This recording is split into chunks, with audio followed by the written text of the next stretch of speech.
What is up, YouTube? I want to introduce you to one of the most basic and one of the most essential skills that you can have if you're working with images and working with Photoshop, and that's going to be how to make very complex selections.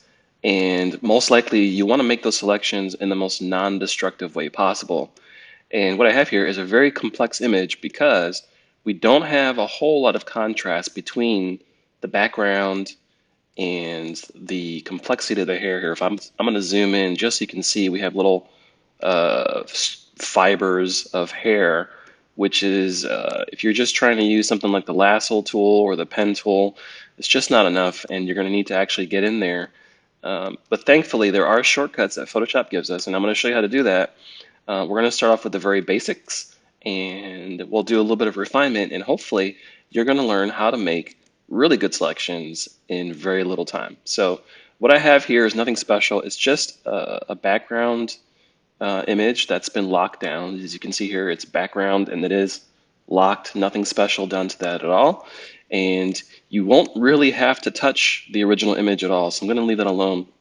But what we're going to start off here is using either you can use a pen tool or you can use a polygon select to make your initial selection. But what I'd highly recommend is getting used to using the pen tool.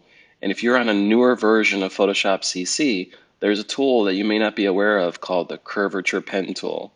So this is what I'm going to use. This is my favorite pen tool to use. That's curvature pen tool. So if you're not familiar with it, get familiar. I'm going to highlight here just so you can see it. So if you hold down your button, you'll have all the different types of pens you can use. Curvature pen tool is the one that looks like it has a little a bezel with a curve on it, and it has a little and just you can hold Alt to start on a corner. And watch this, as I move my mouse around and I click, it'll actually start deforming the curves. This is the way many people thought that the pen tool should have worked. The pen tool is a very effective tool, and I love the pen tool. It's just a little bit more manual, and this is much more automatic. So you can actually click as much as you want. When you get to a corner, hold Alt and then click. Okay, and then we're just going to click our way up. Now, when you get to the hair, don't worry so much about making perfect selections. You're not going to be able to use this tool to select the hair fibers. What you're going to do is go over it with the tool.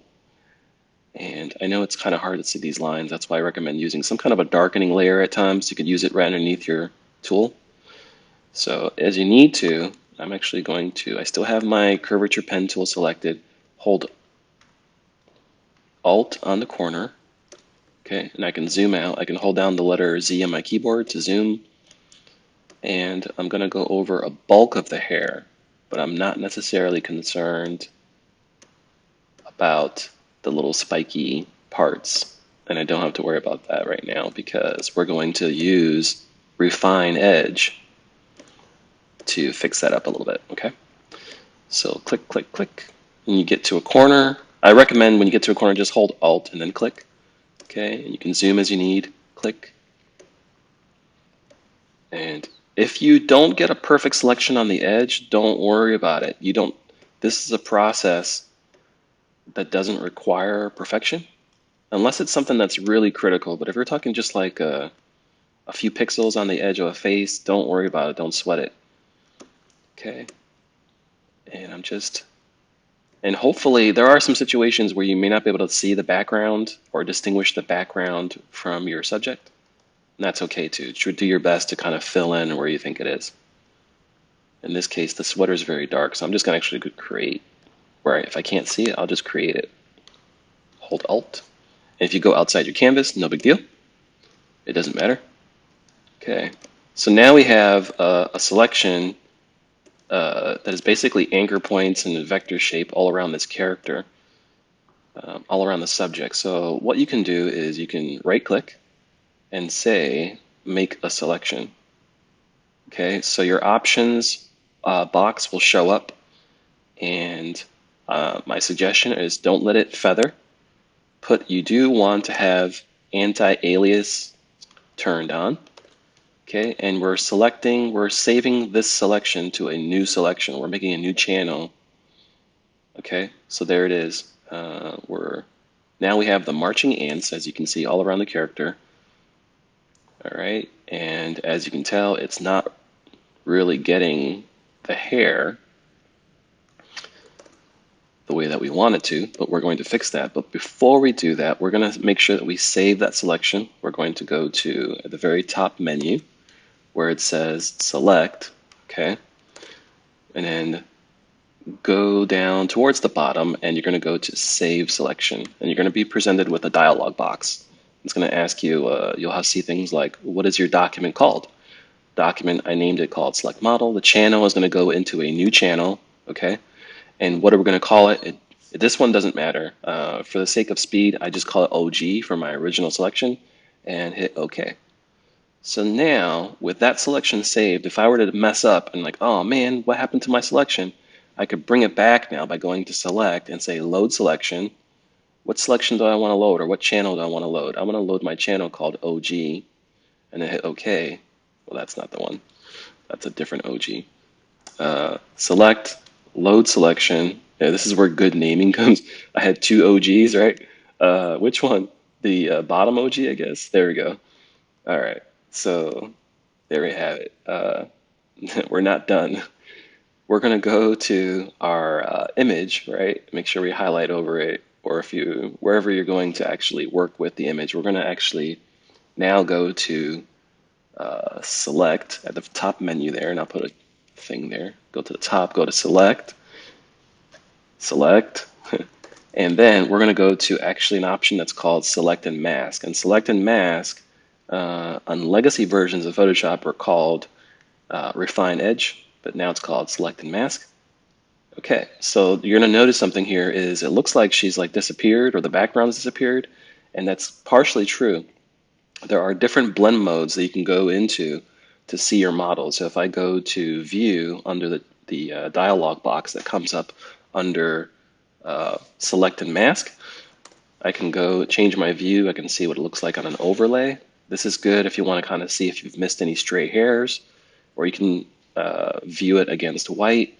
Now there's a bunch of different options, but the ones that I use the most are overlay, black, and white. And most of the time I use black, because if you can get a selection to look good against black, it's almost guaranteed that it's going to look fantastic against white.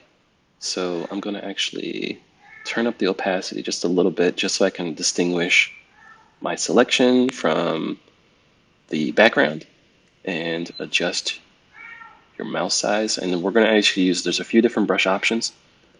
The one that we're going to be concerned with, they have one here that's called Quick Select, and then there's one that's called Refine Edge Brush Tool, also the letter R on your keyboard. And that's the one that we're going to use here.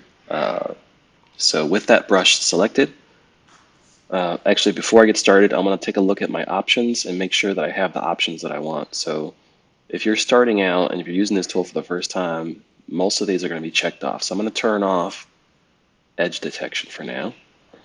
I'm going to leave smooth at 0. I'm going to turn off feathering. Contrast can stay somewhere in the middle, that's fine. Shift edge can stay somewhere in the middle. And I'm going to turn off decontaminate colors. And I'm doing that because as I'm brushing, it's going to start trying to make these calculations, and it's going to slow down your computer. So what I want to do is I want to make a quicker selection and then eventually start turning on these options, and I'll go through it when we get to that point. So I'll just take my refine edge brush and notice what's happening, and I'll stop here and magnify it just so you can see as I brush along the edge.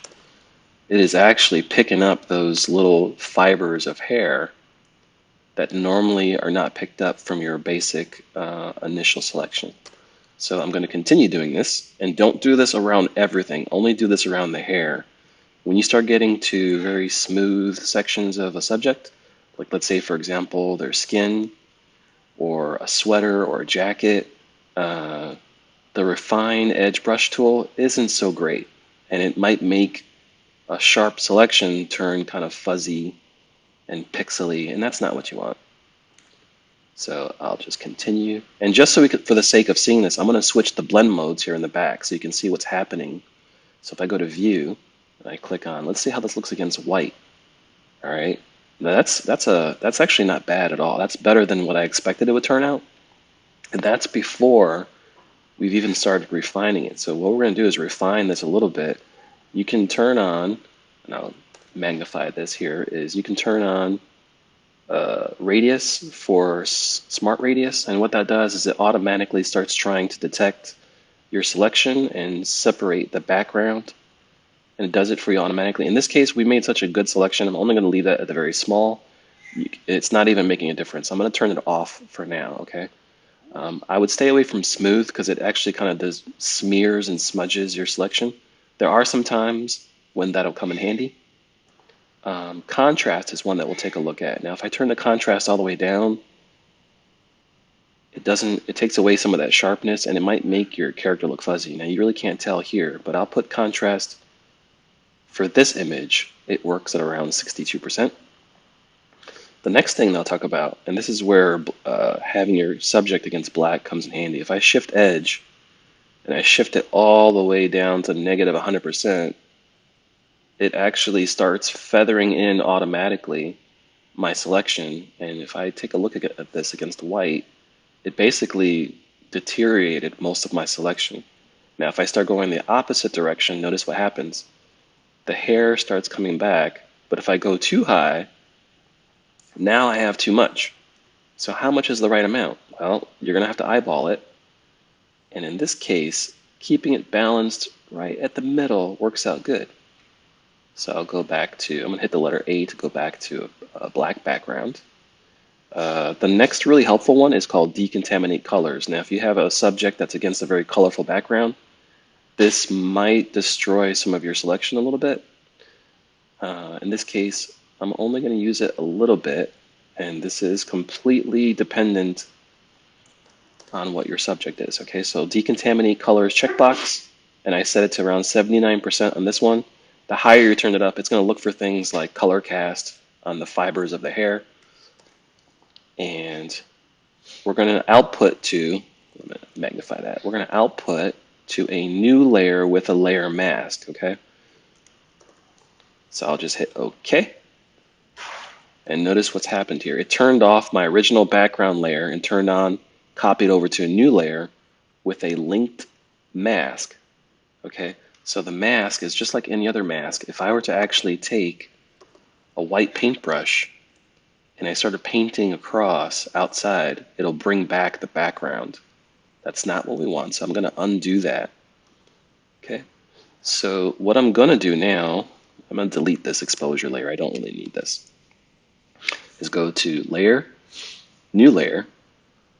Okay, what do you want to call this layer? I'm going to call this layer Stamp.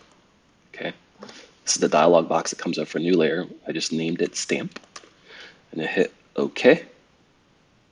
All right, so I bet you're wondering, oh, why did you do that? Well, I'm going to show you why. I'm going to introduce you to a shortcut key that's going to be probably one of the most amazing and understated shortcut keys. It doesn't seem to be a menu. I haven't been able to find it. It's called Stamp Visible. Now keep in mind, this is going to stamp special effects. It's going to stamp everything that's visible. Actually, I just noticed something right now that's kind of bugging me. There's a little bit of hair that's missing here. So I could actually refine this a little bit. And this is just a perfectionist of me. Sorry, guys. I'm gonna, whoops, that's not what I want. I'm gonna brush back in a little bit of her hair there. And then I'm gonna smudge it up a little bit. So I'll go to the tools you have here is smudge tool. Okay. And I'm gonna change my brush size a little bit. I'm gonna smudge that up a little bit. And I'm making this change in the mask. All right, so you want to make all your corrections and perfections before you stamp visible. But if you mess it up, just stamp it again. So the shortcut key is you're going to start off with Shift, Control, or Command. If you're using Windows, you'll use Control. But on your Mac, you're going to use Shift, Command, Option, and then the letter E all together. Now, if it does something where it merges them all together, just undo it and then try it again. But if I turn off the mask layer now, all I have is, I'm going to zoom in here, all you have is just the stamped image. And that stands alone independent of a mask. It doesn't need a mask at this point because literally what it did was it took the everything that was visible and stamped it. Now, the reason why I did this, I'm going to show you in a sec. At this point, let's say, for example, there's a few hair strands that I want to emphasize, and for the sake of illustration, I'm actually going to turn on a color layer, make a new solid color, and put it right below my stamp, just so you can see a little bit better what we're doing. And it's not a bad selection. I'll take my smudge tool and go back to my stamp layer. Now this, on your stamp, it's perfectly okay to destroy pixels. Now normally I'd prefer save everything, but we already have it saved on the layers below. And if we mess up, we can always go back and select and refine again. We're going through all these steps in such a way so that if you mess up, go back and try it again. But in this case, this stamp is my playground, and I'm gonna smudge, smudge, smudge. And now watch what happens. If I take my smudge tool with a small brush, I can actually exaggerate and bring back some of the hair strands that I want to bring back. Now I'm not actually doing this. This is an illusion. What I'm actually doing is taking pixels and destroying them. And I'm destroying them in such a way where it looks like art, right? So it looks like hair strands that are coming back. Now this is especially good as if you have a picture of somebody and their head is cut off and you don't have hair data. Well, you can fake it, that part that was cut off, bring some of the hair back. And you can do that with this tool, but don't go crazy with it because when people zoom in, they're like, oh, it looks like you took a smudge tool and you smudged some of that hair back in there. All right, we're gonna call this one done. So I totally was not organized on this scene, so what I'm gonna do is I'm gonna group this, call this solid color. All right, and I'll call this one my group that, and call this with masked subject.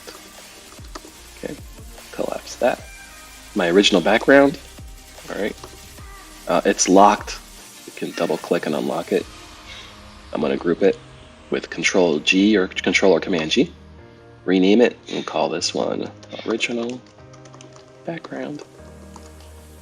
All right, select all your groups. I'm gonna call this one working.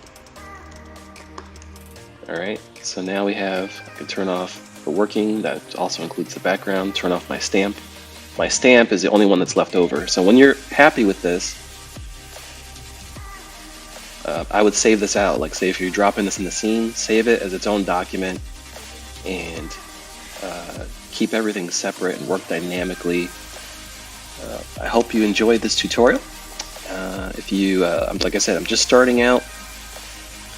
If you found this helpful, like, share, subscribe, and I'll keep it simple. Keep in mind, guys, I've made all the mistakes, so you don't have to.